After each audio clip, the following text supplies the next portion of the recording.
দেখছেন কি করলাম জীবনে, জীবনটাই বৃথা। এরকম যদি একটা পিছন দিয়ে থাকতো তাহলে ভালোই হইতো।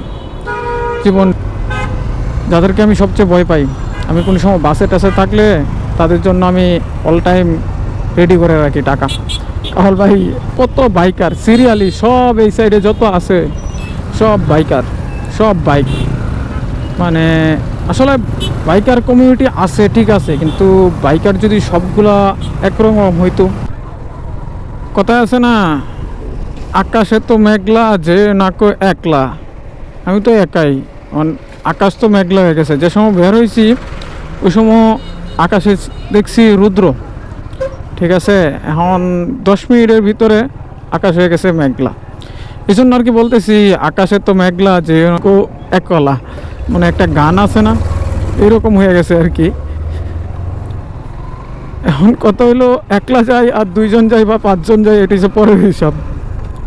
যদি বৃষ্টি আসে তাহলে তো ভিজতে হবেই, কিন্তু মাস্ট বি বৃষ্টি আসবে। আর এখন সময় বাজে 5:20 অলরেডি। যাচ্ছি একটু পূর্বাচলের এদিকে, কারণ বেরোইছি একা একাই, সাথে ফ্রেন্ড সার্কেল ছোটো বাঞ্চারে কেউ নাই, একা একাই বেরোইছি। ভাবছি একটু বের হই, কোথাও যাই, হয়তো বা এরপরে আর বের হইতে পারবো কি না সন্দেহ আছে। আরেকবার হয়তো বা অনেক দিন পরে বের হব, কারণ আমার যে জবটা করি বা যে কাজটা করি ওই কাজটা অলরেডি মোটামুটি রেডি হয়ে গেছে। এই জন্য আরেকটা মানে কাজ আইসা পড়ছে, এই জন্য আমার এখন ওই কাজেই করতে হবে। যাই হোক, এখন কথা হচ্ছে যে পূর্বাচল যে যাব একা একা, যদি এখানে চেকপোস্ট থাকে তাহলে তো আর এক বিপদ। কী রে ওইখানে কি, ও মা রে মা, যদি মোটামুটি এক প্রকার সমুদ্র হয়ে গেছে। সমুদ্র না, ওটা কি বলে দু, মানে কাদা কাদা আর পানি একসাথে মিক্স হইয়া কি। আচ্ছা, গ্রামের ভাষায় আমাদের একটা আছে কি, মাডা মাডা না কি বলে, হ্যাঁ মাডা হয়ে গেছে, এটাও এরকম হয়ে গেছে। আর এখানে যদি চাক্কা একবার স্লিপ কাটে অফ, সেই রকম হইব। তবে আজকে মোটামুটি আবহাওয়াটা আমার ডিস্টার্ব করতে পারে,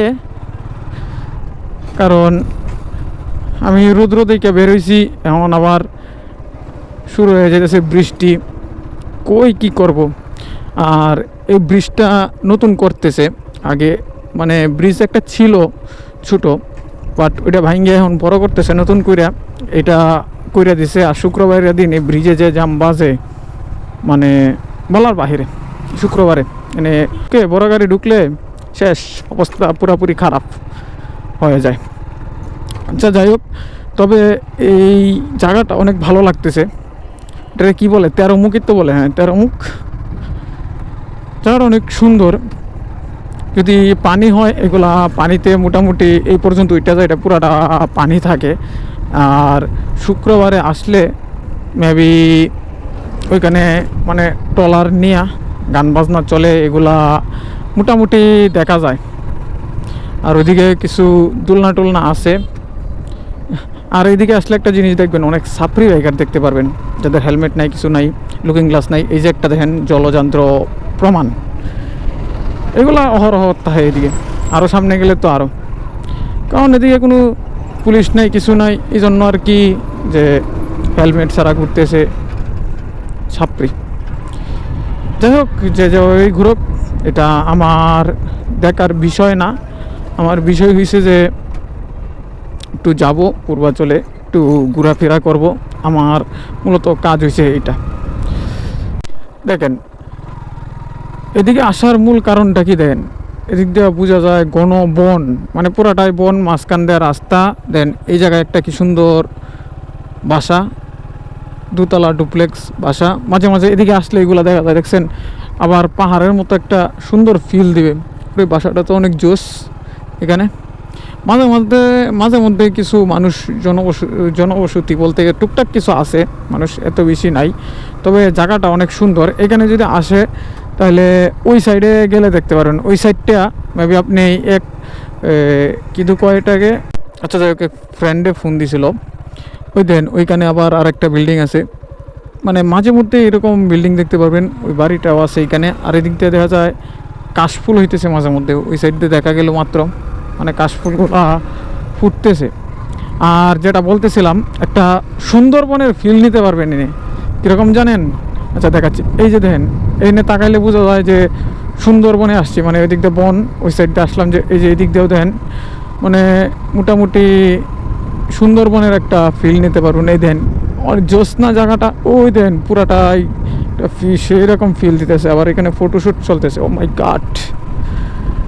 এই যে আরেকটা বাড়ি দেখেন, ওইখানে ওই বাড়িটাও সুন্দর। মানে মাঝে মধ্যে এরকম কিছু বাড়ি ঘর দেখতে পারবেন। আর মাঝে মধ্যে দেখবেন এভাবে কিছু গাড়ি উল্টাও আসে, বুঝছেন? ওই রাস্তার মধ্যে গাড়িগুলো খুব কমই চলে। ওটা পূর্বাঞ্চলের এদিকেই পড়ছে, এটা কোন জায়গা পড়ছে শিওর বলতে পারতেছি না, তার জন্য আপনাদের বলতেছি না। এই যে বললাম না, মাঝে মধ্যে মানুষ আসে, তবে এই জায়গাটাতেই মাঝে মধ্যে আমি আসি। এই যে কাশফুল ফুটতেছে, কি সুন্দর! কাশফুলটি বড় হইলে আরও সুন্দর লাগবো। এটি এমন ছোটো আছে তো, তাই এত বেশি ভালো লাগে না। এক ফ্রেন্ডে ফোন দিতেছে যে মিরপুর যাওয়ার জন্য। আচ্ছা দেখছেন জায়গাটা কি সুন্দর, এই কাশফুলগুলা যদি ফুটে তাহলে আরও জোশ লাগবে এই কাশফুলগুলা ফুটলে। তবে অনেক ভালো লাগতেছে এদিকে আইসা, কারণ পুরাটাই মানে এটা হচ্ছে কীরকম জানেন, একটা উত্তরা সেক্টর আছে না, মানে সেক্টরের মতো আর কি সিস্টেমটা। এখনও মানে বসতি হয় নাই। ও পাখিগুলো তো খুব সুন্দর সিরিয়ালে যাইতেছে, জোস। মানে এখনও বসতি হয় নাই, যদি বসতি হয়ে যায় তারপর এই জায়গাটা এরকম থাকবে না। আর আস্তে আস্তে এই জায়গাটি মনে করেন ডেভেলপ হয়ে যাবে, যেহেতু এই পূর্বাঞ্চলের রাস্তাটা হয়ে গেছে, সেহেতু এই জায়গাটিও মোটামুটি ডেভেলপ হয়ে যাবে, ঘনবসতি হয়ে যাবে। তারপরে এত পরিমাণ ভালো লাগবে না, যেমন এখন আর উত্তরা দিয়াবাড়িটা এত বেশি ভালো লাগে না আগের মতো। এটাও তেমনই হয়ে যাবে যে এত বেশি ভালো লাগবে না। 300 ফিট আসলাম একটু। আসলে এই রাস্তাটা মানে একটা কল্পনা ছিল আমাদের। এই রাস্তাতে আগে ঠিকমতো মানুষই চলাফেরা করতো না, আর এখন মানে কত মানুষ যাতায়াত করতেছে, মানুষদের কত গাড়ি। মানে আগে এক সময় মানুষ আসতে ভয় পাইতো যে রাস্তায়, মানে আধুনিকতার সাথে, আরে ওরা ট্রাক দিয়ে কই যায়, শ্রমিক কিছু হবে, মানে আধুনিকতার সাথে কত কিছু পরিবর্তন হইতেছে দেশের না। ভুইয়াবাড়ি, এটা কি জায়গার নাম? ভুইয়াবাড়ি বাস স্ট্যান্ড, হ্যাঁ জায়গার নাম ভুইয়াবাড়ি বাস স্ট্যান্ড। আচ্ছা, আধুনিকতার সাথে কত কিছুই চেঞ্জ হইতেছে, যে জিনিসটা আমাদের কল্পনার বাহিরে ছিল, ওই জিনিসটা আজকে দেখেন কত সুন্দর একটা প্লেসে আইসা পড়ছে। আসলে সব কিছুই চেঞ্জ হয়, সব কিছুই পরিবর্তন হয়। কিছুক্ষণ আগে যে জায়গা থেকে আসলাম, ওই জায়গাটাও মনে করেন চেঞ্জ হয়ে যাবে, মানে ওইটাও মানে এখন যে পরিবেশ আছে ওই পরিবেশটা চেঞ্জ হয়ে যাবে। কারণ যে সময় ঘনবসতি হয়ে যাবে ওইদিকে, ওই সময় তো আর মনে করেন ওই জায়গা ওই রকম থাকবে না, গাড়ির যাতায়াত। আর এই যে ছাপড়ির কথা বলছিলাম না, এই যে দেন ছাপড়ি এরকম দেখতে পারবেন, হেলমেট নেই, দেখছেন? এরকম ছাপড়ি দেখতে পারবেন মাঝে মধ্যে রাস্তায়। আসলে যারা এগুলা কাজ দিক করে, ওইটি মানে 1-2টা বাইকারের জন্য সব বাইকারের দুষ্টা হয়। রাস্তার ভিউটা কি জোস লাগতেছে, এই যে দেখেন। ও মাই গড, কি গেল এটা? ভয় পেয়ে গেছিলাম, সত্যি ভয় পেয়ে গেছিলাম। এটা কি গেছে? একটা জিনিস ভালো লাগলো যে বৃষ্টিটা আসে নাই, তার আগেই এদিক থেকে চলে যাইতেছি। যে কোনো সময় মনে করেন বৃষ্টি আসতে পারে, এটা যে কোনো সময়। যাই হোক, তবে 300 ফিট আসলে একটু রাইড করে মজা পাওয়া যায়। 300 ফিটের রাস্তাটার মধ্যে আসার পর একটু রাইড করে মজা পাওয়া যায়। এক হয়েছে 300 ফিট, আর হয়েছে মামা। এই দুইটা রাস্তায় গিয়ে একটু রাইড করে মজা পাওয়া যায়। আর ফুলগুলা ভালোই লাগতেছে, সাইডের গাছগুলা মানে নতুন হয়েছে তো সেই ভালো লাগতেছে। তো ভালো লাগে এই 300 ফিট এসে একটু ঘোরাফেরা করা। এই একলা আসলাম, ঘুরলাম ফিরলাম, এই জিনিসটা একটু ভালো লাগে। দেখছেন কি করলাম জীবনটাই বৃথা। এরকম যদি একটা পিছন দিয়ে থাকতো তাহলে ভালোই হইতো। জীবনটাই বৃথা হয়ে গেল। আজকে গার্লফ্রেন্ড নেই একটা দিকে। না, এসব দেখা ভালো না।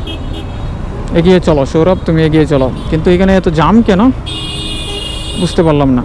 এই জাম থাকার কারণ কি? আচ্ছা, কি জামজট পারোই, পরে দেখি কি হয়। ঢুকায় দিই, ফাঁক দে, ঢুক ঢুক। হ্যাঁ, গুড গুড গুড। এই তো ঠিক আছে। এরকম সাইড থাকলে, এই কাকু কোথায় আছেন আপনি? বুঝলাম না কি শুরু হইলো ট্রেনে। বাবারে বাবা, বাই বাই বাই, যাইতে দে। ও মা, সামনে কারা আসতেছে রা। ও মা গো মা, যাদেরকে দেখলে আমার সবচেয়ে বেশি ভয় করে তারাই আজকে সামনে। বাবারে বাবা, আবার ধরবো নি। যাদেরকে আমি সবচেয়ে ভয় পাই, আমি কোনো সময় বাসে টাসে থাকলে তাদের জন্য আমি অল টাইম রেডি করে রাখি টাকা। কাহল ভাই, মান সম্মান গেলে সব শেষ, দরকার নাই মান সম্মানের, দাম আছে। তো বাইক থাকার একটা সুবিধা আছে কি জানেন? এই যে দেখেন, এই রাস্তাতে সোজা চলে যেতে পারবেন। মানে চিপা চাপা দেওয়া বাইকের সুবিধা এইটাই যে আপনি যত জাম পড়ুক, ঠিক আছে, আপনি আপনার মতো সোজা চলে যেতে পারতেছেন। এই একটা সুবিধা বাইকের পাওয়া যায়। কত বাইকার সিরিয়ালি সব এই সাইডে যত আছে সব বাইকার, সব বাইক। মানে আসলে বাইকার কমিউনিটি আছে ঠিক আছে, কিন্তু বাইকার যদি সবগুলা একরকম হইতো, সবাই ঠিক মতো চলতো, ঠিক আছে, দেন এই সিরিয়ালটা পুরাটাই বাইকে দেখা যায়, বাইকেই দেখা যায়, আর কিছুই না, শুধু বাইক। ওই যে ওইটা যদি মনে করেন সিরিয়ালি চলতো, মনে করেন এই যে কাকু একটা হেলমেট পরছে, হেলমেটটা মানে ওটা হয়তো বা পাটাও রাইডারের কাজ হবে, কারণ হেলমেটটা যদি একটি সেফটি একটু ভালো দেখিয়া হেলমেট পরতো তাহলে ভালো হইতো। কারণ এই নর্মাল হেলমেট দেয়া মানুষের কতটুক মানে বলেন? এই জন্য আর কি হেলমেট সেফটি মেনটেন করে ভালো হেলমেট পরাটা ঠিক। কারণ আপনি যদি আজকে একটা দুর্ঘটনা ঘটে তাহলে মনে করেন ওইটা আপনার মাথার উপর দিয়ে যাবে, তাই না? তার জন্য ভালো স্যাটিসফাই হেলমেট পরেন, তাহলে আপনি ক্ষতি থেকে বাঁচতে পারবেন, ওইটা আর কি। তো চলেন এই জামজট আগে পার হই, দেখি কি হয়। এই জামজট আর ভালো লাগতেছে না। মানে খিলকেতে ওইখানে জাম ছিল, ওই রাস্তাটা ভাঙ্গা, তো তার জন্য ওইখানে একটু জাম ছিল। আর আমি যে সময় সর্বপ্রথম ঢাকা আসি, ঠিক আছে, আমি একটা জিনিস দেখি, মানে এই যে এয়ারপোর্টের কাজটা চলতেছে বর্তমানে রানিং, এয়ারপোর্টটা কিন্তু অনেক বড় হইতেছে। আগে এয়ারপোর্টটা এত বড় ছিল না। তার কারণ কি জানেন? তার কারণ আমি নিজেও জানি না, এত বড় হয়েছে ছিল না, হয়তো বা কোনো প্রজেক্ট হয় নাই, কিন্তু এখন বড় করতেছে। এয়ারপোর্টের এরিয়াটা খিলক্ষেত পর্যন্ত এরিয়া নিয়ে আসতেছে। আর ওই সাইডে হচ্ছে এলিফ্যান্ট এক্সপ্রেস ওয়ে। আমি কিছুদিন আগে একটা ভিডিওতে দেখলাম যে এলিফ্যান্ট এক্সপ্রেসওয়ের মধ্যে যে বাইক উঠতে দেয়, কিন্তু ওইটা কি আবার বন্ধ হয়ে গেল না ওইটা সত্য, না দুই এক দিনের জন্য বাইক উঠতে দিছিল, বাইক সিএনজি না পার্মানেন্ট উঠে, ওইটা আমি এখনও শিওর জানি না। কারণ যদি বাইক উঠে তাহলে এত বাইক নিচ দিয়ে কি করতেছে ওইটা আমি বুঝতেছি না। আচ্ছা যাই হোক, যদিও এলিফ্যান্ট এক্সপ্রেসওয়েতে বাইক উঠে কিনা শিওর জানি না, ওই খবরটা আমার নিতে হবে। কিন্তু বাইক তো এদিক দিয়ে নামতে দেখি না, সব দিকে বাস প্রাইভেট কার সব নামে, কিন্তু বাইক তো নামে না। আচ্ছা যাই হোক, এয়ারপোর্ট ভিতরে ঢুকার আমার অনেক ইচ্ছা। এখন পর্যন্ত আমি এয়ারপোর্টের ভিতরে ঢুকে নাই। আপনার এই জিনিসটা বিশ্বাস হয় যে একটা মানুষ এখনও এয়ারপোর্টের ভিতরে ঢুকতে পারে না? আজকে 5-7 বছর ধরে আমি ঢাকা আছি, যে আমি এখনও এয়ারপোর্টের ভিতরেই ঢুকি নাই। আমি কেমন মানুষ এলা চিন্তা করেন। আর ওই ব্রিজ থেকে এয়ারপোর্টটা দেখতে অস্থির লাগে, অস্থির। এই যে দেন ব্রিজের উপর থেকে এয়ারপোর্টটা সেই করে দেখা যায়, এটার ভিতরে আমি এখনও ঢুকি নাই। আমি কি মানুষ এলা বুঝেন, একবারের জন্য এটার ভিতরে আমি ঢুকি নাই। আচ্ছা অলরেডি চলে আসছি উত্তরায়। চলেন আগে যাই, যেহেতু উত্তরাতে আসছি তাহলে তখন ফ্রেন্ড সার্কেলের কাছেই যাবো, এছাড়া আর কোথায় যাবো? এছাড়া যাওয়ার তো কোনো জায়গা নাই। চলেন, সময় জাস্ট 11টা বাজে, এখন এদিক থেকে বের হয়ে যাইতেছি উত্তরা থেকে। মানে আরও আগে আমার যাওয়ার কথা ছিল, আরও আগে যেতে পারি নাই। আমার ফ্রেন্ড একটু গাড়ি নিয়ে গেছিলো এক জায়গায়, ও মাত্র আসছে, তাই এখন বের হইতেছি।